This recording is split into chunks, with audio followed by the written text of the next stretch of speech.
Hey, I'm Euan and this is the Shoogly shed. We're in sunny Scotland. As you can see, it's been raining all night and all this morning, so lucky to get this wee dry spell to show you our 1980 Yamaha XS250 street scrambler build. This is a shed build in the truest sense of the term. I built this inside and in front of my shed. It started off life as a total stock bike. I'll chuck in a wee still just now. Bit of a Mars bar theme going on. It really needed some love. It was a friend of mine was selling it and my wife bought me it for Valentine's Day. So no truer love story than that, but basically it had been knocked over by a car while parked up, and then it had just been left to rot for about 6 years with no cover on it, nothing. And in this Scottish climate, that's pretty bad for a bike. I took this thing under my wing. I decided that as much as I like the classic styling, it was too far gone to be cost effective to try and rescue it. So this bike was a perfect candidate for something a bit more drastic. Obviously in the UK right now we're in a lockdown situation because of the COVID-19 outbreak. That basically means there are no businesses open other than essentials, you know, medicine and food. So everything I've done to this bike I've had to do right here. And essentially that means that I haven't had access to a lot of specialist services like painting and upholstery. If you're trying to make a bike show finish, it's got to be perfect. Everything's got to be as is if it were a production model. As perfect as I'd like this build to be, it never was going to be. And so I embraced that and tried to make it feel like a bike that you would have to knock up in some kind of, you know, post-apocalyptic world. Straight away, chopped the back end, everyone's classic move, seat hoop. I actually had an original flat seat hoop on and then realised that it wasn't going to clear the chunkier tyre, and so I chopped that off again just to practice my welding skills, you know.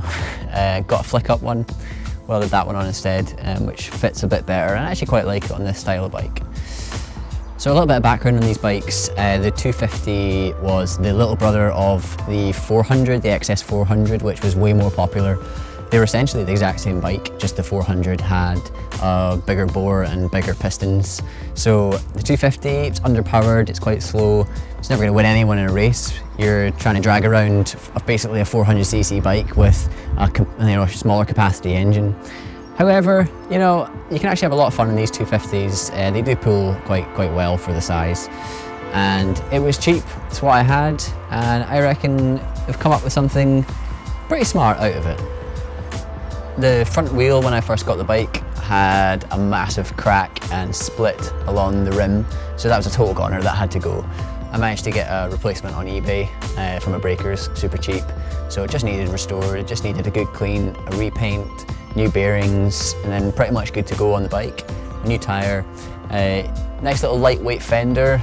Part of the heaviness of these bikes is essentially these massive chrome front and rear mudguards that just weighed an absolute ton. I couldn't believe it when I got it off the bike. They're so heavy. So nice little alloy piece here that's just super cheap, eBay, again, repainted, adjusted to fit the bike, and I think it looks super smart. Forks got a wee respray, some fork boots to cover a little bit of pitting on the forks. I'd love to get them re-chromed at some point soon. Obviously, I can't do that in-house, so that's something down the line. New headlight, speedo, a little cluster gauge here. New riser motocross bars. The old ones were just sort of your standards or chrome set back bars. These ones just add a little bit of height to the bike and a little bit more stylish as well. A little personal touch on the bar ends. They're actually tops from my favourite whiskey bottles. Then coming along, the tank obviously needed some love. It had been totally dented, this massive dent on the top of it here, along with a few other more shallow dents. Just from the bike being used, and I think also from that wee accident it had. Obviously, in an ideal world, I'd get that tank repaired, I'd get the dents popped and filled, but again, I can't do that here. So I decided to just embrace the character nature of it, strip it back to raw and clear coat it. I think it goes pretty nicely with this theme of the build. Next up, engine, got a full clean, got a wee service as well, new oil and filters, also did the carbs, rebuilt the carbs. Exhausts, new gaskets on them, they're actually nice stainless down headers, so it's quite nice to use those stainless headers, just give them a clean up and they come up really nicely. And then just a new wee muffler on the end there. Working backwards. The brake lever was actually bent totally into the bike, again when it fell over and was knocked over. So that was a nice straighten job and get that repainted and cleaned up. New air filters behind here, the side panels, repainted gloss black, a little Yamaha decal there. New foot rubbers, new pillion pegs as well. New rear shocks, again, no secrets as to where these came from. Thank you, China. They're super cheap. I've got them on another bike actually. I really like them, and for the money you can't really beat them. I've seen loads of folk using them. Then we've got back wheel. Back wheel again, got a total rebuild. New the drum brake completely cleaned out. New shoes in there, respray. Whole wheel got a respray. Lovely big chunky tyre on the back to give it that scrambler feel. Short little mudguard in the back here, and along with that a couple of nice little slimline LED indicators to keep everything nice and neat around here at the back. Again, to stick with that sort of off-roadability feel, we've got an arm coming off the back with the brake light, tail light and the plate holder as well. Last but by no means least is the saddle. I was actually really chuffed with how this came out.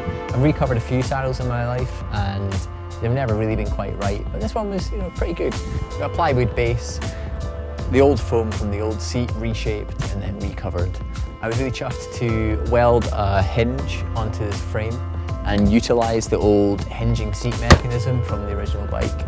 So key goes in here, flick it, you can get your seat open, get access to your battery and your electronics and things like that. So that's a really nice little touch. So yeah, that's just a quick overview of this bike. I'm really chuffed with what I've managed to achieve in the 8 weeks that we've been in lockdown in the UK, and I'm really chuffed with what I've managed to produce from such a small Shoogly shed. I always laugh when I see on Instagram and YouTube builders complaining about the size of their workshop and how it's too small and too cramped and I've got no space. Come and try and work out with a 6x4 shed, then you'll actually realise how economical you have to be with your shed and your storage.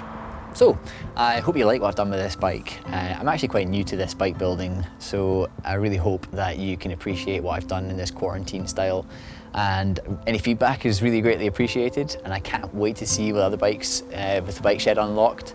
I hope to see you all in the flesh at some point soon, but until then, give me a wee follow on Instagram, Shoogly Shed Motors, and stay safe. Thanks.